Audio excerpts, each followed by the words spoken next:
All right, welcome to SEC After Dark, the kind of fully loaded version. I'm Stephen Willis, along with Corey Burton and Jeb Beecham, and of course the tweets. Wait, the tweets after dark. Right underneath me. Yeah. So as you can see, the tweets tonight are going to be all about Haynes King. We'll talk about them later on in the show. The chat is open. The way this works, if you comment on a live stream, whether it be Twitch, Facebook, or YouTube, your comments will appear here. Also, don't forget to join our Patreon. Our Patreon is going to provide things like a live call-in show in the post-game for Ole Miss football after the Louisville game. And, of course, the Patreon for that will keep all these other shows free. So thank you for joining us. Corey, Jeb, what are you drinking tonight? I'm drinking a whole lot of nothing. I drank all of my beer. It's sad. I got to go get some more. You're probably on brand with Landshark, right? Yes, absolutely. And Jeb? I've got Dos Equis. I'm just going with the lager tonight. Usually like the amber better, but yeah, that's what I got. Yeah. You drink what you have. You drink what you have. As always, you can catch us on Twitter at @TheStephen_Willis or at Old Positively. Catch us on Facebook, facebook.com/Pomcast, and YouTube, Positively Ole Miss. Hit the bell, subscribe. You'll not only know that we're streaming, you'll know what we're streaming about. And Corey, what's yours? At Believe in Dogs, you'll see me on my other show. We are back live tomorrow night. We were off last week because I had a jamboree, so Israel and I will be back in the saddle. Beast of the East right here on this channel.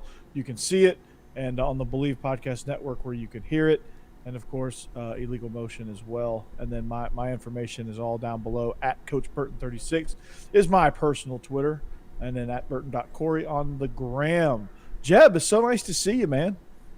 Thank you. I know I've been gone for a while, but getting moved, had a lot going on, but finally starting to get settled in a bit in the new area. Not really in my place yet. But yeah. Are you down in coming back? Are you down in Central Florida as well? I am. I've got a place down here, just getting it kind of fixed up and ready to go. But just don't become a gator, will you? That's not going to happen. Yeah, I don't think we have to worry about that. Good. But yeah, he's getting his house repiped now. He's going to get it rewired next week, and then it's going to be pretty cool. He'll be nice and settled in. But for the time being, he's sharing the palatial Central Florida studios with me, and So you guys going to go fantastic. High five at one point? You should. We'd have to have Go Gadget arms to do that, but yes. Well, just take the camera with you and just follow it. Do like one of those Tecmo Bowl high fives, where you like jump up in the air, really, really high. That would be awesome. Steve, I'm digging the new polos, man. Thank you very much. Yeah, I decided to try and class myself up a little bit. We've been doing T-shirts the whole time. I'm just rocking Hillwood here. Hey, you nice. Do what you got to do. And, just kind of branded. If I'm going to ask people to, pay money for different aspects, I might as well look my best. And, why not? And you know what I like about this shot, Steve? This whole setup. Now you get an idea of my things in the background. I have my U.S. soccer scarf over my shoulder there. I have Uga attacking an Auburn player. I have Nick Chubb and Isaiah Wynn doing the Dirty Dancing thing. So we're good. And my helmet, my signed helmet by Mark Richt over here by this shoulder. You can see it there. So you guys get to see my set. So I'm fired up. No joke. Whenever I worked at Ole Miss, I've never put down my fandom card, but when I worked at Ole Miss, I got a football autographed by all the coaches for my father because he's an equally big Ole Miss fan. And Coach O signed my football, and it literally is a print, looks like a fifth grader in print, Coach O. No joke. No autograph whatsoever. All the rest of them had flowery autographs like you'd expect. His was just Coach O. I mean, that's right on brand, right, Jeb? Yeah. It sure is. I'm not surprised at all. Yeah, it's absolutely ridiculous. It's really ridiculous. It's funny. It is funny, man. It's Coach O, man. I'm Coach O. Go Tigers. I love my Hummer. I love my Hummer. You'll love a Hummer. I give you a Hummer. Wait.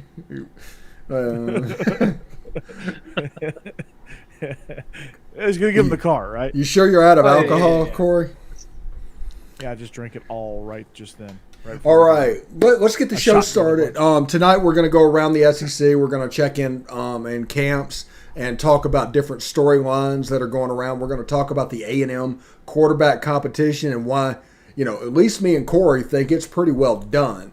And as you know, you can read the tweets below our opinion of that. And we're going to also talk about games we're looking forward to this year. And it's probably not going to be the Alabamas and Auburns and games that you are expecting, but it should be something that we're really looking for this year.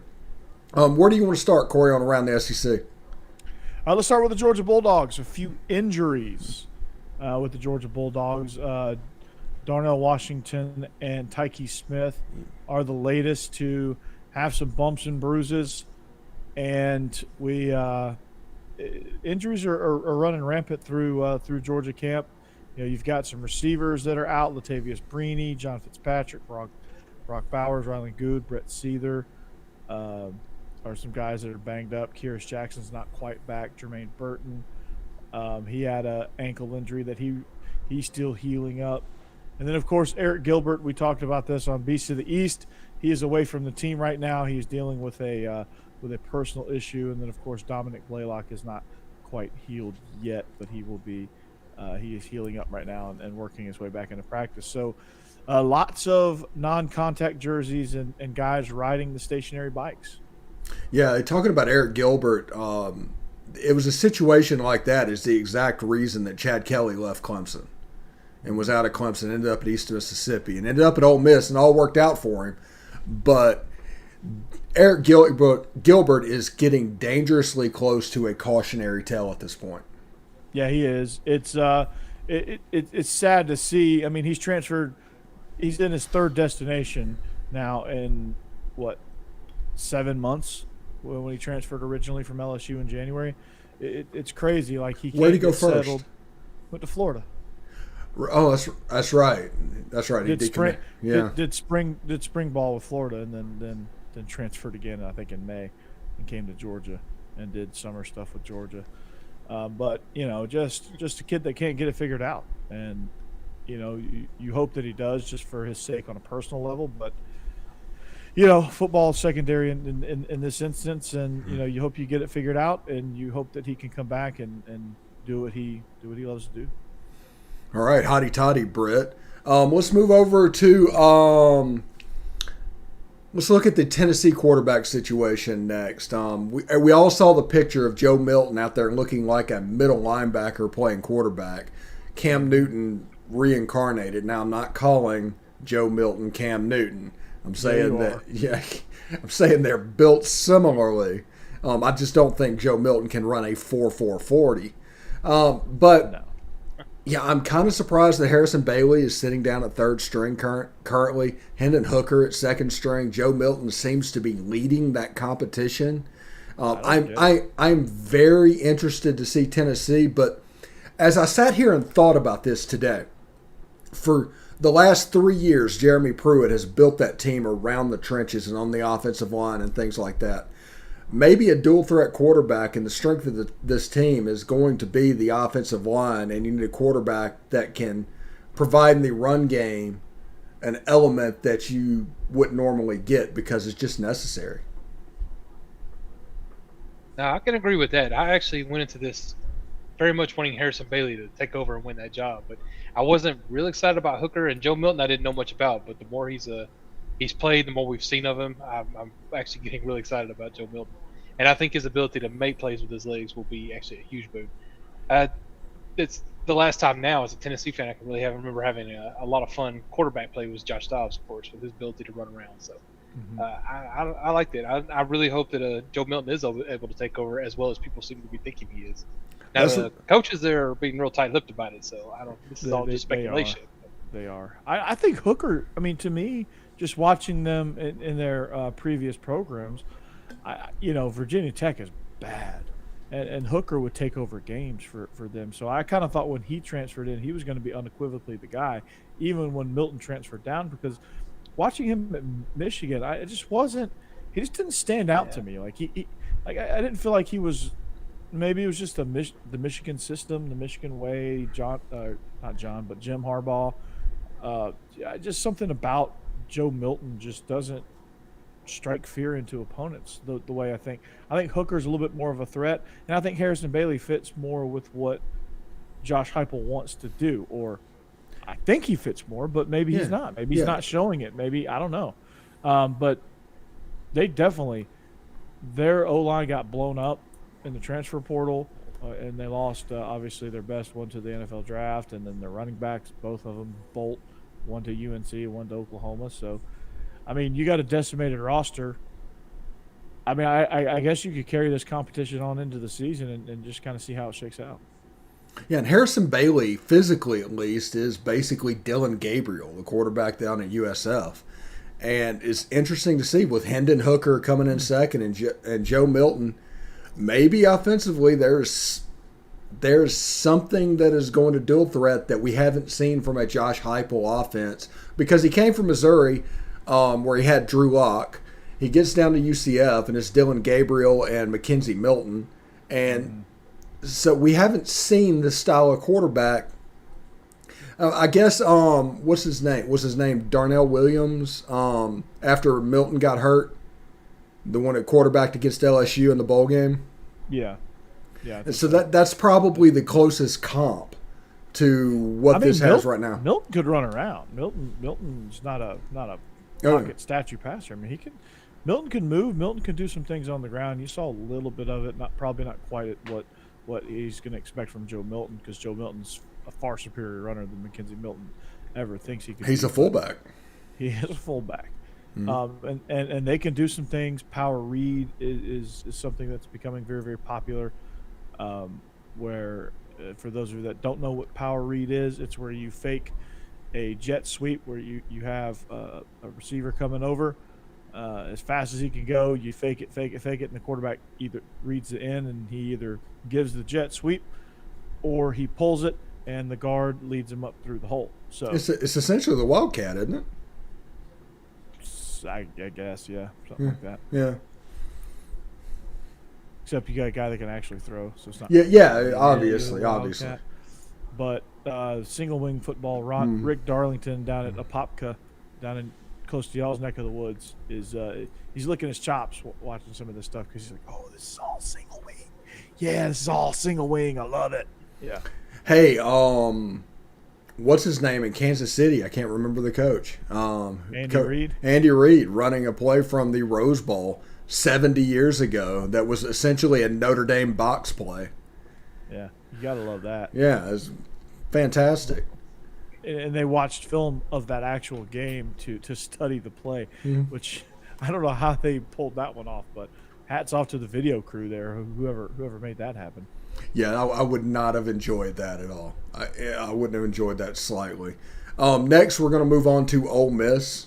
You have a situation where everybody went in that's like, oh, the defense is going to be bad. They were so bad last year. They had a terrible scrimmage one, and then you get back and look at the film, and the defense ended up finishing, didn't give up any points. The first team defense, the second and the thirds were a problem, but the first team defense was able to hold their own against that offense, and that provides a little bit of positivity in the program. And also, there was a kicker just didn't miss a kick while I was out there, so we're excited about that as well. But you have a situation where like the media has been kicked out of practice for reporting on stuff that I believe they weren't supposed to report on. They probably will say it's for some other reason or whatever. But,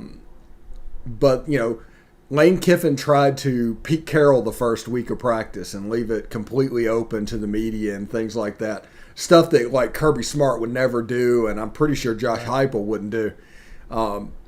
But, of course, the media overstepped. They ended up losing their place, and now the practices are all closed. And, that's good for me. I'm not able to go to practice anyway. But, moving forward, that's probably going to be a good thing for the Louisville game because there's less things that can get out. Yeah, absolutely. Most of the people in the league just go ahead and close practice from the jump. So, yeah. Yeah, I think one of the podcasts I was listening to, there was a podcast that was talking about that actually is friends with the defensive coordinator at Indiana. and he actually gave injuries, personnel, and opt-outs before the bowl game was even announced.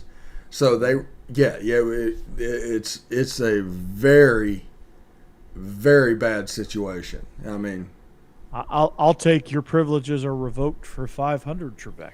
yeah, the privileges should be revoked, and there should be no credential after that, because starting with that knowledge means you're a week ahead on that game plan for the bowl game. Yeah. Everything that you were trying to keep from them and what you were doing, any games that you were playing, that's all out the window because, that happened. That's actually unbelievable. I got the text message about that today and just went, whoa, how could that even happen? Yeah, it's ridiculous. It is ridiculous. And I know our guy Jeb wouldn't do that, right? Oh, absolutely not. No, you got to keep your mouth shut. Everybody knows that. Yeah, you got to do what you're supposed to do to get the credential. If you're going to go freelance and do whatever you want to do, you don't need to be in there. It needs to be revoked. Yeah. I mean, if you were to revoke a credential and do that, all of a sudden others would fall into line. Yeah, but it's just punishing one guy, making an example of it, and say, hey, this is the line. This is where we, report on what you need to report on, but this is where we draw the line, and the line has been drawn in the sand.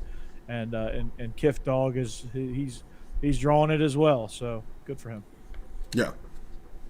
Good for him. Well, I think Kiffin prides himself on being pretty innovative too. You don't want all that getting out, so I understand. Yeah. Yeah, you definitely don't. So I'm with you there. Anything else going on in Ole Miss land besides practice gate? Yeah, not really. There's been no real injuries that have been hit. Hey, that's nice.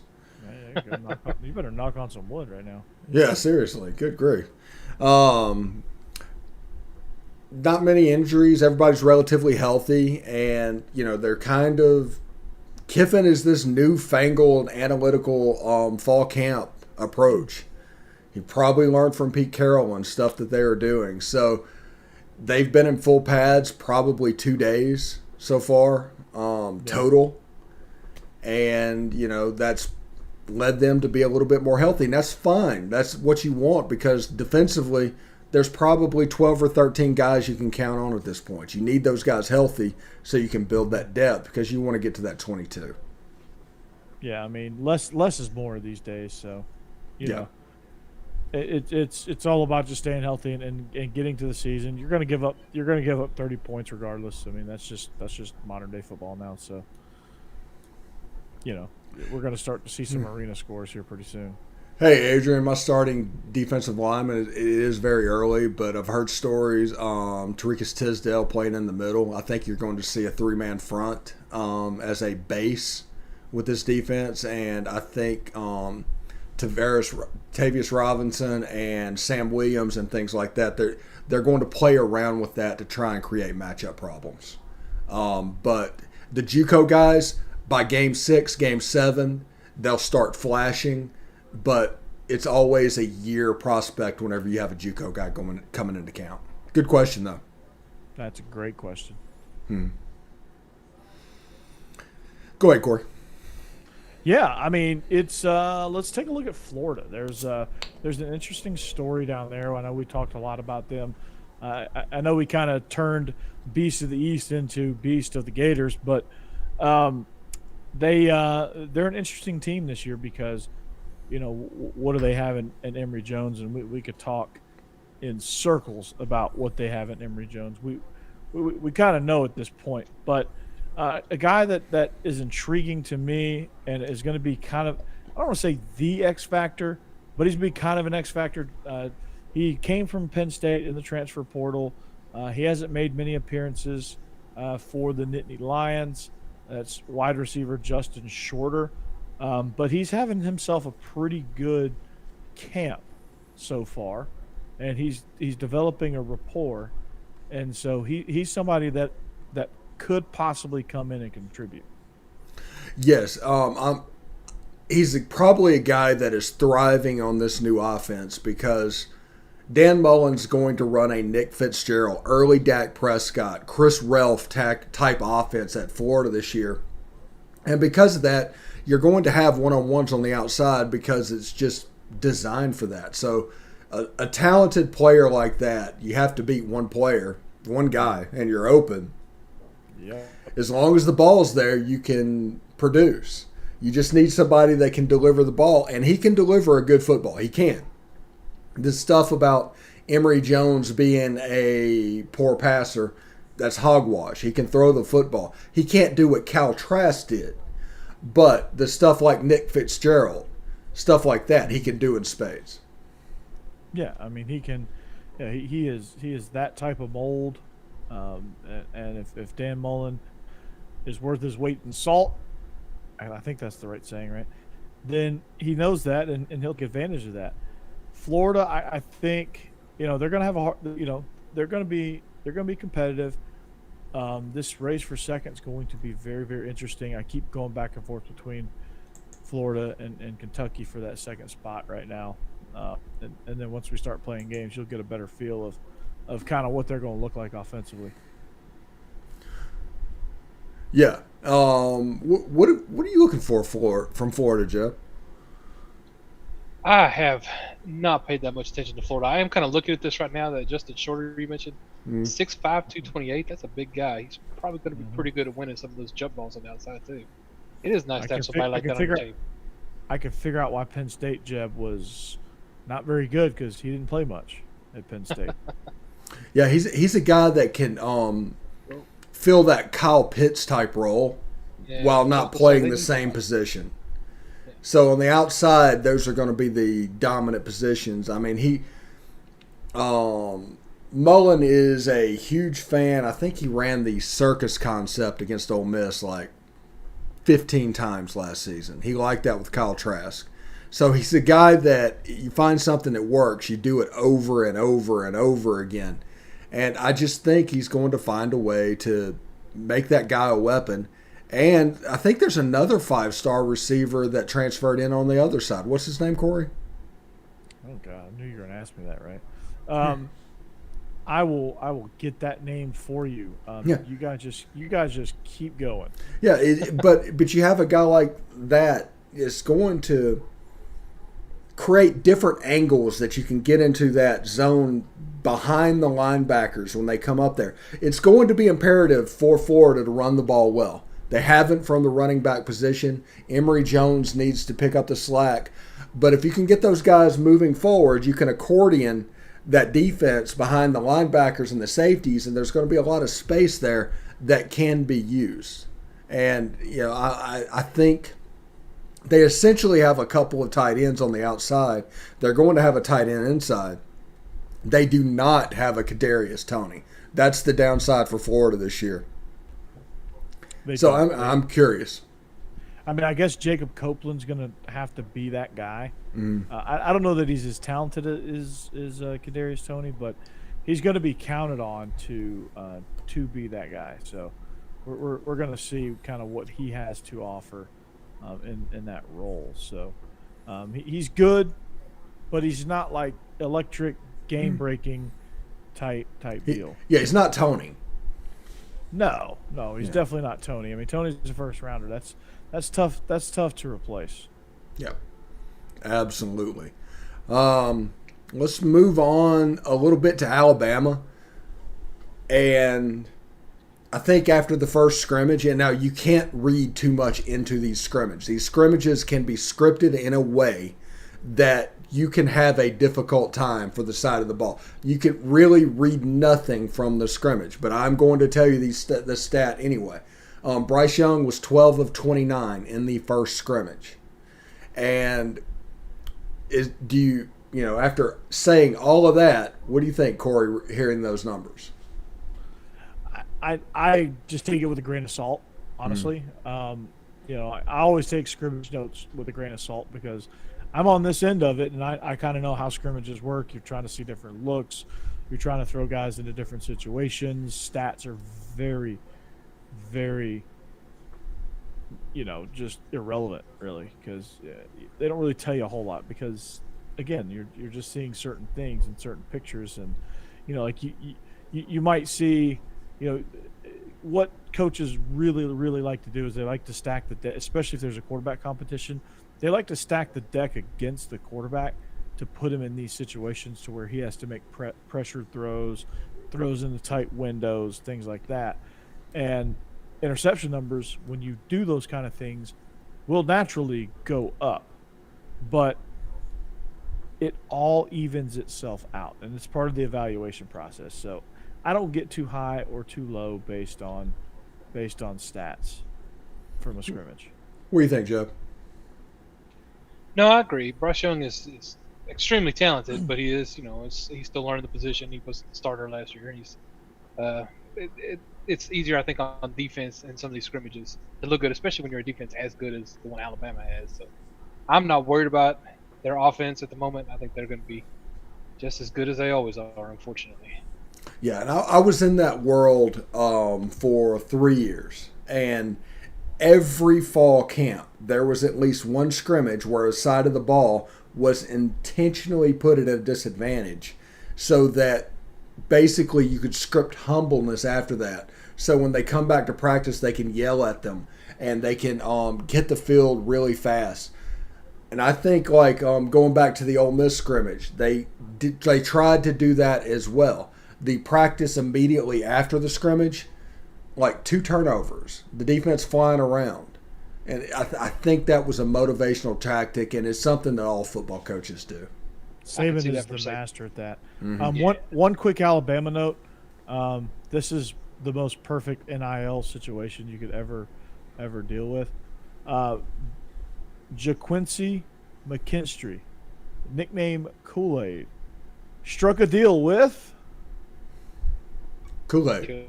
Kool-Aid, yes. Please be Kool-Aid. All right. He is at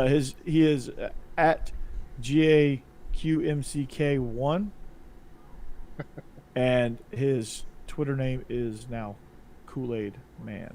So, hats off to that. I don't think it was well worth it to find such a perfect NIL deal. So, there you go. Yeah, and I do look at the NIL deals that are coming out, that it's good to see companies getting creative with it. It's not just standard stuff where, hey, there's a car dealership that is surprisingly doing this. No, him having the nickname Kool-Aid getting on board. Kool-Aid is in on the joke, and that is the kid also, by the way, that Nick Saban has attached himself to in this camp. This is the Patrick Surtain of this class. And there's special things that are expected of that kid. And you will see him flash this season. You will. You will. I think he's going to be really good for Pete Golding and Nick Saban on that defensive side of the ball. He's going to be opposite of Josh Jobe. It's going to be a dangerous and nasty secondary. This defense is the reason why I'm not at all worried about Alabama. I think this is why they're going to have a bounce back year, because they reload better than everybody else. So I still think Georgia's going to get them, though. That's just me, though. But go ahead, Jeff. It hurts me to ask, but how is Toa doing? Have you heard anything about him? He's doing quite well, actually, as you can expect in Alabama. A former 5-star is doing well in that defense. It's almost as if they're built for talented players. For him. I mean, just him and Christian Harris are just – it's like they've played together for their entire lives. The problem for Alabama and Nick Saban is the new offense with the newfangled RPO system and everything that's going on tortures linebackers. You can't be right if you play that position. It's like every play is going to be a minus, because if you go to try and get to your run fits, they're going to throw the ball right behind you. If you back up a little bit, they're going to run the ball on you. That it's just the way that new football is being played. Yeah, and I'm hearing Trey Sanders is the guy that's going to be the next in line to replace Najee Harris. Yeah, I heard that. I think it's Brian Robinson until it's not Brian Robinson. I think Brian Robinson's going to win that job. Yeah, I think very, very soon Trey Sanders is going to be your number 2. And Yeah, then number he's 1. an explosive guy. He reminds me a little bit. Big too. He's 6', 215 too. As a Yeah, freshman. but he reminds me of T.J. Yeldon. Sophomore. Yeah, T.J. Yeldon. Yeah, that's a good comparison. That's a good comparison. He's good. Yeah, which was a good player for Alabama and several prospects along the way. Let's move on to the A&M quarterback competition, if we can call it a competition. We all pretty much think that Haynes King is going to win it. If you go to Tweets After Dark, it's all about this quarterback competition. Yeah, and I think that. Okay, let's back up just a second. The AP Top 25. There's 5 of the 6 teams that have a different starting quarterback than started on day one, the game 1 last season. And the reason I say that is because Georgia's quarterback has 3 or 4 starts at Georgia. And that's an advantage. I'm not saying it's not an advantage. But Texas A&M without a quarterback, preseason, number 6 in the country. I know they have a scary defense. I know they have Isaiah Spiller. But there's still the Jeremy Johnson at Auburn that scares me about teams being ranked that high with no settled quarterback situation. Yeah, it's always unsettling. You have some talent at that position. I mean, you have Calzada, tomato. You have that. A guy that can sling it around, is extremely competitive and gritty. And then you have Haynes King, who's super, super talented, but neither of them really have that experience. I mean, really, if you think about it, JT Daniels hasn't gone through the grind of an entire season in the SEC. So the fan in me wants to say, yeah, he's going to be great.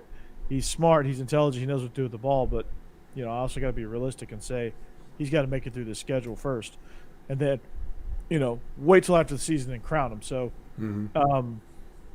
it's just a wait and see approach for me. And I think Jimbo's, he's done this plenty of times in his career. He knows how to put these guys through the right evaluations. And we go back to scrimmaging, the scrimmage situations to kind of see what they're like in certain adverse situations and see how they respond. That's the point of scrimmages right there. Scrimmages are great if you have a quarterback battle. Yeah. So, Jeb, how do you see this one? Have you paid much attention to this battle? Only on the surface, with all the moving and everything. I haven't had time to really get into a deep dive of some of these teams, but everything I've heard is just pretty much the same. That Haynes King is leading this position. I know Calzada, that's it, has a lot of talent. I can't say it either, so don't. Tomato, potato. Yeah, that guy. He's very talented, but Haynes King just seems to be the main guy. And I can see why they're high on A&M. They do seem to have a lot of talent just everywhere, besides the quarter. And they've got good talent. Their defensive line is oh my God, their defensive line is that is probably the one plus of the Jimbo hire is the fact that he understands that the lines have to be where they have to be. Yeah. And he's done just that. I mean, it's year 3 for him, right? Or year 4? I think it's year 3. Year 3, his lines are very, very strong.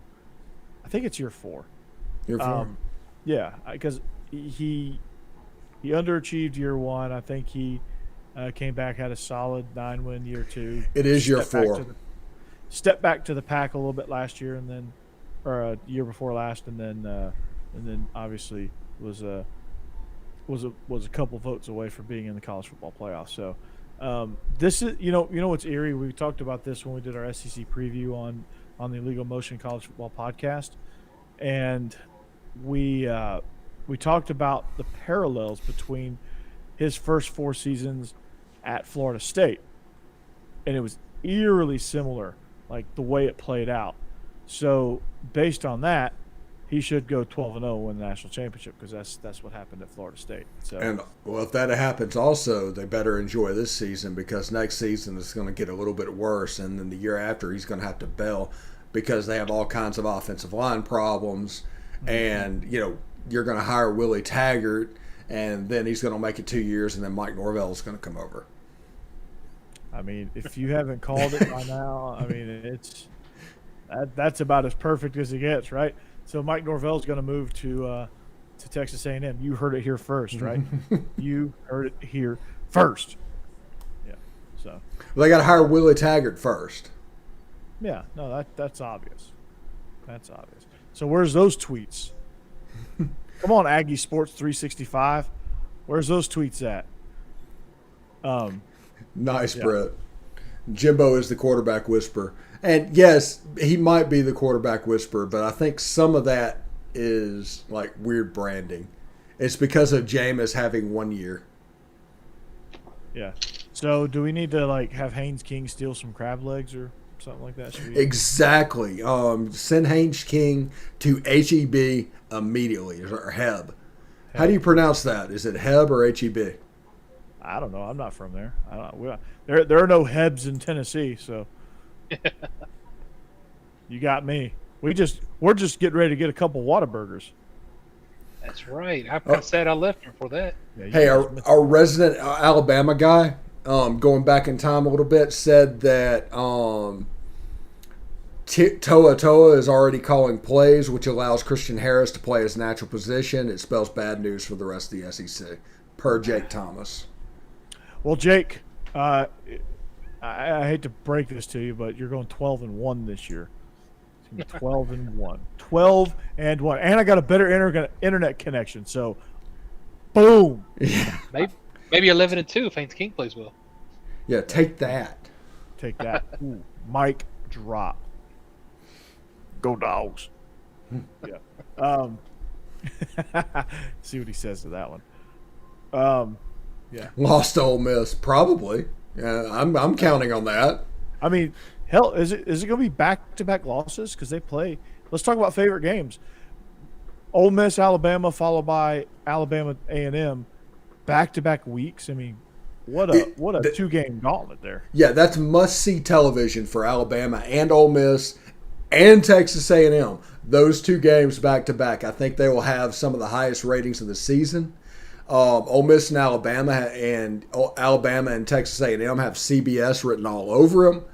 And I'm looking forward to those games. But the game that on my show that I talked about that I'm low-key looking forward to watching is Ole Miss and Tennessee.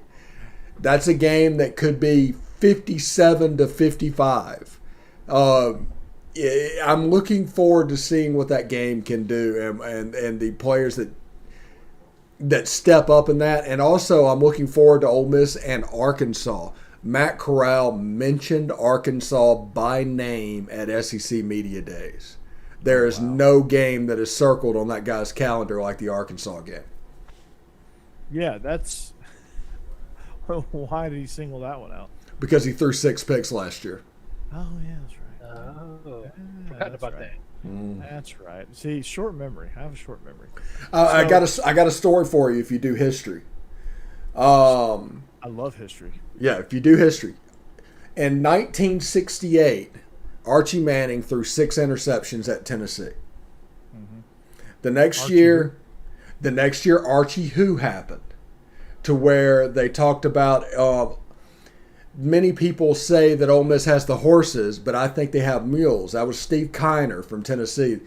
Talked about that. Ole Miss won that game 38-0, and Archie Manning just completely balled out and showed out on the route to the Sugar Bowl that year. Yes. Luckily, I don't remember that well, so it's okay. So are you saying that Ole Miss is going to the Sugar Bowl again? You know, honestly, is the Sugar Bowl – first of all, is the Sugar Bowl a playoff bowl this year? I'm not sure. I don't think it is. If it's not, there's a good chance of Ole Miss making an Access Bowl this year, which could be the Sugar Bowl, it could be the Peach Bowl, it could be the Orange Bowl. I don't know which one it'll be, but if the Sugar Bowl is not a playoff bowl, that's in play for an Access Bowl. So, yeah, Ole Miss could make the Sugar Bowl this year. I think they could get it. Mm-hmm. But talking about games, this week 1 slate is going to be awesome. Tennessee gets it kicked off, so we'll see the Joe Milton era start on Thursday. Unfortunately, we'll be getting our – hopefully not, but we'll be locking horns with the Pearl Cone Firebirds on that Thursday night, so I will not get to see Tennessee play. But On Saturday, it's a heavy dose of SEC football. Obviously, I'll be tuned into some game in Charlotte between Georgia and Clemson. But as will everybody else, by the way. Yeah, because everybody else will be coming over from the Bama-Miami game. That's going to be fun. And then kick off the nightcap. I'll be flipping during commercial breaks to check on those Ole Miss Rebels against Louisville and, of course, LSU UCLA. That's just a fun matchup to me. Yeah, we're the only show in town Monday night, baby. Ole Miss and Louisville. Malik Cunningham versus that Ole Miss defense. That's why everybody's going to tune in. Yeah, right? That's the storyline, right? There you go. See, Steve, you nailed it. Yeah, exactly. This is why the Shut it down. Drop the mic right there. This is why Palmcast is the biggest podcast in America. Watch out, J-Bo Show. Here comes Steve Willis with that prediction. Yeah, with takes like this, you cannot contain me. It's like Dan Patrick used to say, you can only hope to contain him. You can't contain me. I'm unstoppable. There is no hope. There's no hope. Jeb, you joined on at the right time. There is no hope for the competition. Wait, competition. There is no competition here. So, week two. Let's go week by week. All right. Week 2, it's this one's fun too. You got Arkansas, Texas. That rivalry, I am so looking forward to it. I think I actually put it over in the chat. Arkansas and Texas is a legit rivalry that we threw away because Arkansas came to the SEC. So once or twice they have played over the course of 30 years, but it's a legit rivalry to where Arkansas fans are basically born doing horns down. So this year, with the fact that that's going to be a continued rivalry, it's going to start back up. Arkansas is going to have a legit rival for the first time. I'm just very excited, and that game could be fun on several levels. Jeb, what do you think? Tennessee, Pittsburgh. I'm excited about that. Pittsburgh, great defense, not much offensively. Kind of a high-powered offense versus a very, very stingy defense. So, what are you excited about that one? I am. I think that'd be the first real test for them. So, they got Bowling Green before it and Tennessee Tech, I believe, after it. So I'm not too worried about either one of them. But it'll be a great barometer of where we're really going to be this season. If we struggle against Pitt, I'm going to be really worried. But like you said, they have a good defense, so it'll be fun to see if our new offense, how it matches up with it, how they do. I'm very much looking forward to that one. I don't think Tennessee has a shot at a bowl game if they don't win that game. Oh, yeah, it's a must-win for bowling because 2-6 in the SEC or 3. 2-6 is possible if you go 4-0 in the non-conference. Yeah. Yeah, they have to go 4-0 in the non-conference. And you got Vanderbilt and South Carolina on the schedule that you can get. And that'll get a bowl in Josh Heupel's first year, pending NCAA, which that might not come for 5 or 6 years. Yeah, that might not come ever. Yeah. I'm not going to be holding my breath on that. It happen when it happens. Yeah. But you're right. No, this is the biggest out-of-conference game that Tennessee has. Definitely looking forward. And not many other great games in this slate. You got Mississippi State, NC State, Kentucky, Missouri. Those are the next 2 really big games. NC State is one of my favorite surprise teams in the ACC when we did the ACC preview on Illegal Motion. And they're really, really good up front. So Mississippi State's going to have all they can handle with the Wolfpack. And then, of course, this is Missouri's shot at the number 2 spot in the East. If they win this game, they're in good position to contend in the Eastern Division. If they lose this game, they'll fall back to the middle of the road there. Yeah, I'm looking forward to specifically that NC State Mississippi State game because that drop 8 is going to be tested with Dave Doran and NC State going to Starkville. And that'll be an early test of Will Rogers going against that defense because I don't think there's a shot of a bowl game for Mississippi State if Mississippi State doesn't win that game. Exactly. So it'll be a very, very important game for the Bulldogs. Going over to week 3, Steve, Vandy Stanford in the Quiz Bowl. That's going to be fun. Auburn, Penn State, Georgia, South Carolina. Those are the top games on the slate. And then of course, Alabama, Florida, and It's a good so we're week. gonna yep. So that's a very very good week. Florida, Alabama is the 3:30 game, and then of course Auburn, Penn State is the nightcap, and so is Vandy and Stanford. So lots of games I'm excited about there.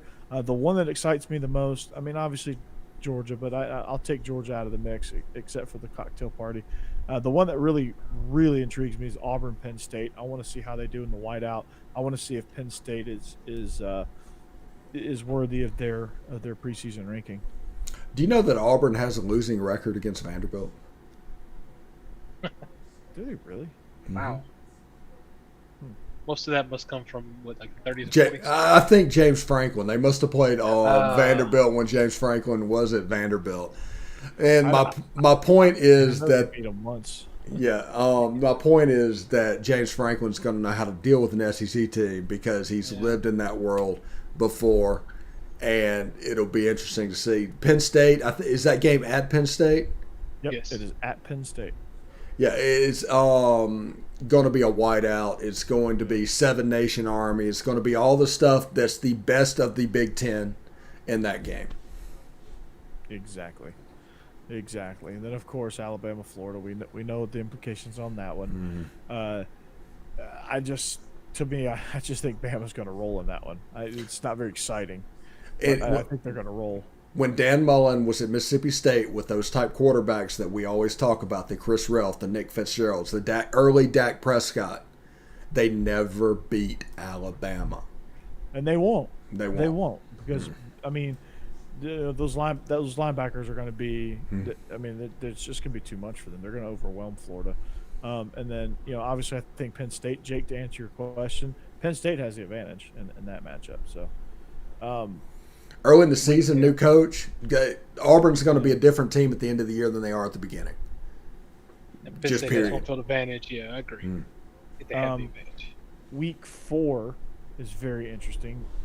You have A&M Arkansas, which on paper that's probably a rout, but that game's usually closer than you think. Tennessee, Florida. This is where we get to see just how far along Tennessee is. LSU, Mississippi State, and then a really intriguing matchup: Missouri, Boston College. Boston College is a team that's been steadily on the rise in the ACC. So this is not Boston College from like 3 years ago where that was a circled win. This Boston College team is really, really good up front. You sense a theme here. The two best teams with the two best offensive lines are Boston College and NC State from the ACC. Mike Vrabel's son actually plays for the Eagles of Boston College, so they'll come in and they'll test Missouri. I think Missouri will come out on top, but they'll test them for sure. And then of course LSU, Mississippi State, a revenge game for Coach O. Tennessee, Florida, A&M Arkansas. That one's A&M Arkansas is probably on my list of games that I'm most excited to see from week 4. Yeah, A&M Arkansas, I want to see that one because Arkansas is going to take a step. They just absolutely are. They're going to be more dangerous offensively with KJ Jefferson.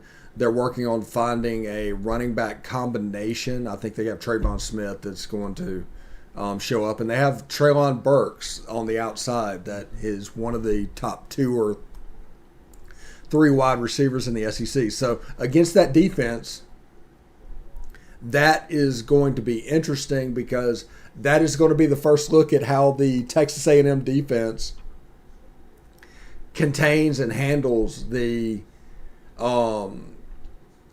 Baylor-style offense, because you can take directly from that game to know whether or not Ole Miss is going to struggle against that defense or if they're going to be able to find some weaknesses and find some holes. Because they do things similarly when it comes to concepts, even though Arkansas is going to be a little bit more quarterback run heavy this season.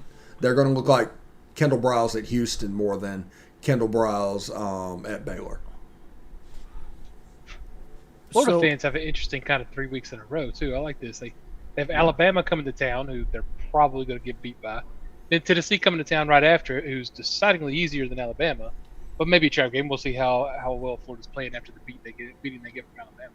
And then the next week, Vanderbilt goes to town, so you finally get to breathe a little bit. It's just like hard, easier, easy. Like yeah, and traditionally, you can be beat twice by Alabama. They can beat you down. Yeah. They can. Traditionally, that just happens. what So Tennessee fans are praying for. yeah, we'll have to see what goes on and how it happens. Because Alabama, Jake's in the thread talking about it. Our resident Alabama guy, Alabama might want to play in a phone booth this year. They very well could. So very, very well could. I have to interrupt our schedule analysis. I saw a headline, and it's on SEC Network, but Shane Beamer promotes graduate assistant Zeb Nolan to the active roster at quarterback. How is that possible? Does he have a year of eligibility? Because He must. he must have a year on his clock. Because Luke Doty is nursing a sprained ankle, to go back to our original headline. But, like, are you that poor off that you have to promote a grad assistant? I think it's for reps. That's what I think this is for. Still, Yeah, Colton Gauthier is going to be the number one. that's a terrible look. Well, it's one of the Terrible headline. for a first year coach, you can get away with it. If he was in year 3 or year 4, it would be a unbelievably problematic thing. Not a good look. I would get a walk on first. Not a good look because you're South Carolina. It's not like he's taking over some terrible program. Some like Slapdick State. Northwest Slapdick State, in freaking Montana. Is taking over South Carolina in the Southeastern Conference. You should not ever have those problems, but they do. Yeah, by the time of the first game, either Luke Doty or Colton Gauthier, or Gauthier, I think he pronounced it Gauthier, is going to win that job. I don't know. I don't care until he starts. I want to see, like I said, with South Carolina, I want to see what offense they run. I want to see what they're doing because I don't know what they're doing. It's kind of like old school. It's like I never know what he's doing in there, or Wedding Crashers. Yeah, I never know what they're doing back there. Yeah, no, it's crazy. I don't get. I don't know. I don't know what to expect. I think you're going to see sort of something with some Lincoln Riley flair to it, with a little bit of Spurrier dashed in there. Yeah, that's what I expect, and that's what I want. But there's a chance that they're running a B- version of what they ran last year. Just hand the ball off on Coward. The ground and pound to Kevin Harris. No, it ain't the ground and pound. It's the grunt and punt. Yeah, the grunt and punt. Yeah, I just don't know. South Carolina is doing just such a good job of keeping things under wraps. But Shane Beamer was hired in the Ed Orgeron mold. Let's get coordinators and go out and recruit and do the things that we need to do. And I just don't know. I mean, this screams of – that hire just screamed to me of let's build the roster and then for the next guy. Yeah, Shane Beamer, he is like no – I mean, he may be. I don't know. But there's no way that he was in their mind at this moment long term. Now, he may work out because his last name is Beamer. He does have some pedigree a little bit more than Coach O. But you can't hire a recruiting ace who's never been a coordinator to come in and be a long-term head coach. Like, that's not your thought process. Or at least that's not what would be my thought process. This is a program that's in shambles. And you're coming in to build the roster and just roll the dice. And if they win, it's house money. If they don't, then they hired Shane Beamer, so who cares, right? And then the next guy will come in looking up with a loaded roster, and he will benefit. That's how I see it. James Lill's asking if we can talk week 0 of college football. He did this a little bit last night. I gave my thoughts of the games. What are the plays, I will put it, that you guys are looking in week 0 of college football? We need some locks. What are some plays? Okay. Locks. God almighty, my record was terrible, so I don't know if you want to take my locks, but you might want to take my picks and lock them away. I don't know what I got to look up at the betting lines. Hang on. Give me 1 second. I'm going to pull up Bet Online, see if they have odds on these first games, because it's going to be all about the spread and how the spread is for me. Yeah, absolutely. We'll do that before we get out of here, James. Absolutely today. While he's looking up that, I do want to remind everybody to sign up for a Patreon. For less than you can get a combo meal at McDonald's, you can sign up for the Patreon and keep shows like this and the Palmcast and Beast of the East and things like that all free. So you can keep access to that. So join our Patreon, sign up, and we're doing the PBS type thing, like thanks to patrons like you. And, Yes. yeah, that's the reason we're doing this Patreon stuff. We want to keep SEC After Dark, Beast of the East, Best of the West, and the Palmcast all totally free. But to do that, we need to go above and beyond. So we're going to have post-game shows and preview shows that are going to be Patreon only. How you doing, Corey? So far, the first three lines that I've seen are Tennessee minus 34 over Bowling Green. Week 0, not week 1. Oh, week 0. Yeah, I'm looking at week 0. Okay.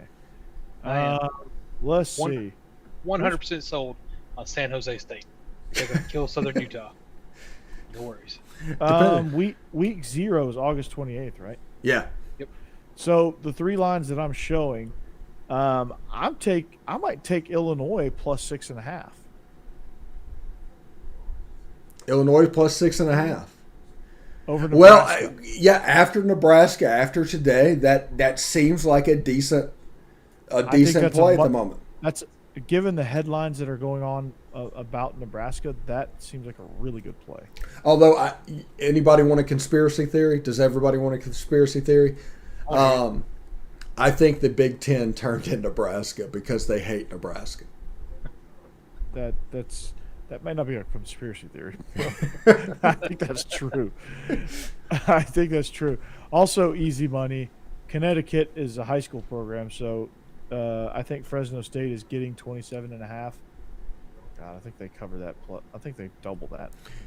I think I said that same thing. It's like just bet against Connecticut. You're probably good there. You can even bet against them in basketball nowadays. And then UTEP, New Mexico State. I flip a coin there. UTEP is given 9.5. I would probably take UTEP over New Mexico State. Also, Cassidy, Jake can blow up our page all day. Yes, he can. Yeah, I welcome that. So Cassidy, don't suppress that. Yeah, do not suppress that at all. Jake's the man. If I'm taking this UTEP game, I'm probably just going to go ahead and take the over, which is minus 105. The over is 55 at minus 105 money line. I'll probably just take the over on that. Because I don't know who the hell's going to win. I just think they're going to score a lot of points. Yeah, I think people are going to bet at week 0. That the as far as betting goes, week 0 is probably not your play. Week 1 is your play. You want to hear the early line, and you may because this game might be actually closer than the experts. But Miami is plus 20 in this game against Alabama. Yeah, plus 20. Oh, I would take Miami all day. Sorry, Jake. I know we just talked about that, but plus 20 in the season opener. That line's going to go down too. That line's going to get probably teased down to 14. Yeah, get it now. Yeah, if you're going to get that one now. San Jose State plus 15, really? Over with USC? Oh my God. Fire USC. Clay Helton. Wait. USC's only favored by 15 points over San Jose? Yeah, I mean, San Jose made a bowl game and all, but come on, it's USC. Yeah, but last year, a 2-8 team could make a bowl game. That is true. Yeah, they did win 7 games, but I mean, they got a pretty good thing going over there. Their program's actually turned like they did like a colossal turnaround. Not to go around the Mountain West now. Here's some interesting lines. Texas Tech, Houston. You have Group of 5 and Power 5. Guess the line on that. Texas Tech is favored. Texas Tech's favored by 1 or 2. 2. They're -2. Syracuse is favored -1 over Ohio. That's basically a pick 'em. Yeah, take Ohio. Florida is only 24.5-point favorites over Florida Atlantic. Georgia Tech is favored. Lay those points. Willie Taggart's at FAU. Yeah. Georgia is 3-point dogs against Clemson. That game's pretty much a pick 'em. A&M take the points there. Yeah, I'm taking the points there. Yeah. Notre Dame is -7.5 over Florida State. That's a tight line right there. Ole Miss -9. It's up to 9 because it was 7 when it first started, so it's going up. To 9. Yeah. The over/under 74.5, which Ole Miss might get that by themselves. Yeah. I would think that. It is unbelievable to see the pass that Matt Corral is throwing. When he throws the football, it is just absolutely pretty. Let's see. There's some. Let me see if I can find some. Let me see if I can find the lines for October. There's some lines here from October 2nd. They've got lines. They got the line for Auburn LSU. As of right now, you can buy in LSU -6.5. -6. The game. Where's the game? It's in Auburn, Baton isn't it? Rouge. No, it's in Baton Rouge. Oh, it's in Baton Rouge. Yeah. Because Auburn has not beaten LSU and Baton Rouge in like 30 years. Yeah, so that game's probably.